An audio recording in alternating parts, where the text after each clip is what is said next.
Marco Murillo, asambleísta del Movimiento Amauta. Hablaremos sobre varios temas relacionados al trabajo de la Asamblea. El día de mañana está previsto que se incluya dentro del orden del día una sesión en la que se daría paso al pedido de la justicia para el levantamiento de la inmunidad parlamentaria al asambleísta Galo Lara.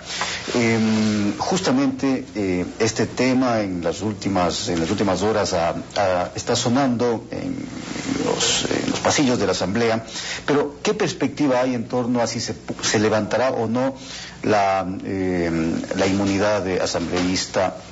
¿Hay causales para ello? Bienvenido. Buenos días, un saludo a todos los televidentes. Tengo que señalar que mucha gente a veces no ha entendido qué es la inmunidad parlamentaria. Esta inmunidad parlamentaria tiene origen en el derecho constitucional inglés y francés, esto por el siglo XVII. Y básicamente tenía que ver, en el caso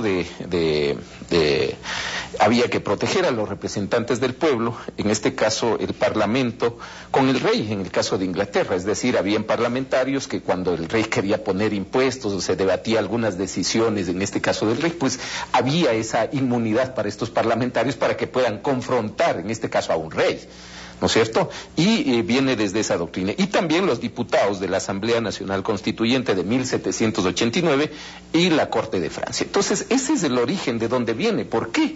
El tema de la inmunidad parlamentaria, que justamente está en el artículo 128 de nuestra Constitución, que textualmente dice: los asambleístas gozarán de fuero de Corte Nacional de Justicia, durarán en el ejercicio de sus funciones, no serán civil ni penalmente responsables por las opiniones que emitan ni por las decisiones o actos que realicen en el ejercicio de sus funciones. Ahora, eso claramente determina nuestra Constitución. Entonces, claro, si un asambleísta tiene, ¿cuáles son los dos grandes mandatos que tenemos los asambleístas? Legislar, y legislar leyes que pueden afectar, en este caso, a alguno de los poderes.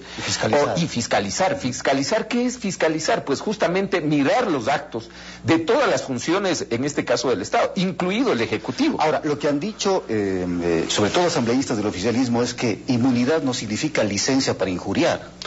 A ver, los dos casos presentados en primera instancia yo quisiera analizar. Jimena Ponce, el 23 de junio, en una entrevista de Galo Lara en un medio de comunicación, pues claramente en un contexto sobre los bonos, en este caso los beneficiarios del bono que habían muerto y que un seguro cubría ese tema, señala que hay documentos en los cuales justamente se ve que hay falsificación y le dice que la ministra, en este caso, tiene que responder ante ello. No lo veo por dónde una injuria. Además, yo creo que Alianza País debió, en este caso, viabilizar un juicio político donde se devele en este tema si realmente la ministra tenía que responder, había adulterado algún documento, o el ministerio tenía documentos adulterados en un tema claro que fue evidente. Pero no es solamente ese caso, porque luego también Galo Lara habría hecho declaraciones, entre otras cosas, diciendo que desde Carondelet se defiende la corrupción. Hay que mirar el contexto. Si hay otro tema en este caso del 11 de agosto, presentado por el presidente Rafael Correa, y de la misma manera, pues basados en el artículo 489 del Código Penal, que señala, sobre todo tipifica la injuria calumniosa, el presidente de la República de la misma manera señala en unas declaraciones del asambleísta Lara, en un contexto general de no permitir la fiscalización, pues básicamente que está protegiendo en este caso la corrupción. Yo creo que el presidente tendría que procesar penalmente con esto a más de la mitad de ecuatorianos, porque no puede ser que ya en casi 5 años de gobierno no hay un solo caso de corrupción que haya el gobierno, en este caso, señalado. Ahí vemos, por ejemplo, el tema del señor que se comió cheques y ya está andando afuera. Hay el tema de las ambulancias, hay el tema justamente denunciados por Galo Lara y otros, Ministerio de Educación en torno a actos de corrupción. Entonces, ¿qué se puede decir políticamente? Yo puedo decir también, el presidente de la República, al no permitir mediante su bloque legislativo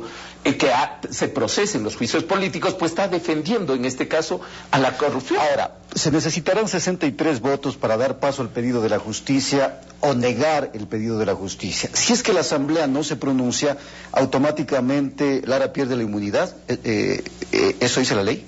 Eso dice la Constitución. Justamente hay 30 días para pronunciarnos. Es una pena que el presidente de la Asamblea, inmediatamente recibido la carta, en este caso de la Corte Nacional de Justicia, en los dos casos pues no comunicó a los asambleístas, y más bien es por los medios de comunicación que uno tiene que enterarse de esos siendo miembro del CAL, no he estado enterado de este tema. Yo creo que este tema de la inmunidad en esta coyuntura política, creo que es importante analizar la profundidad. Yo apenas tuve acceso a esta documentación y analizado, y no veo motivo por el cual tenga que ser levantado una inmunidad. Pero más allá de eso, ¿qué significaría? El tema es, ¿qué significaría si es que a la postre se da paso al levantamiento de la inmunidad? Ya sea por omisión de parte de la Asamblea al no pronunciarse, o porque simplemente la Asamblea con la votación reglamentaria decide levantar la inmunidad. Yo creo que estamos viviendo, hay que hacer un análisis contextualizado.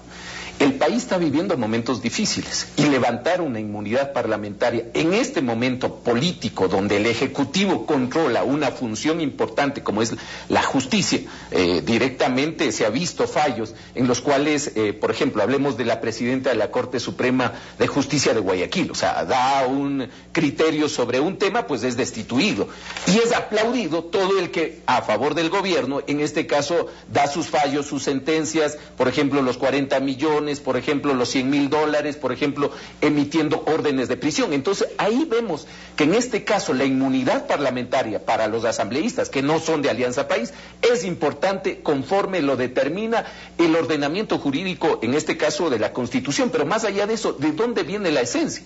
Es defender a los asambleístas sobre los actos que en este caso las otras funciones del Estado, el Poder Ejecutivo, está realizando. Si hoy se da paso a esto, primero no veo fundamentos, que quiero decir que he leído, he chequeado y no veo fundamentos. Segundo, en esta coyuntura política, quitar una inmunidad parlamentaria a un miembro de la oposición sería como darle